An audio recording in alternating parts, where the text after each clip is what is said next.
Voici les étapes pour créer un objet conteneur avec le logiciel Active Studio qui va avec l'ActiveBoard.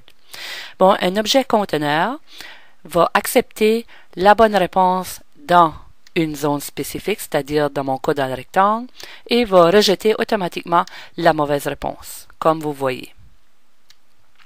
Alors, pour faire cela, on a besoin d'une image de la bibliothèque d'images ou bien tout simplement d'une forme partagée de la bibliothèque d'images, comme le cas pour mon exemple.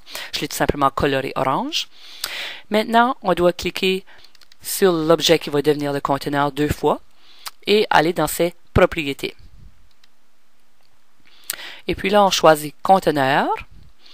Et puis, ici, on doit choisir l'option objet spécifique.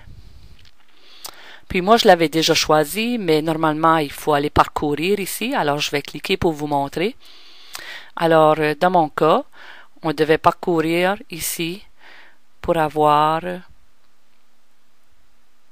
phrase simple, parce que c'est ça la bonne réponse. Alors, texte 7 dans mon cas était phrase simple. Alors, je choisis texte 7.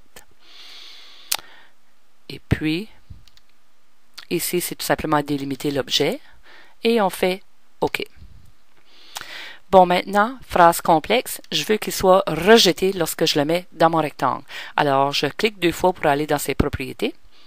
Et c'est toujours ce bouton-là pour les propriétés. Et puis ici, je dois ajouter un crochet ici à retour si non contenu. Et là, je fais OK.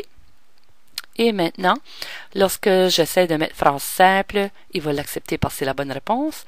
Mais si je mets phrase complexe, il va le rejeter automatiquement. Et voilà, c'était la création d'un conteneur dans Active Studio par Jocelyne Bourque.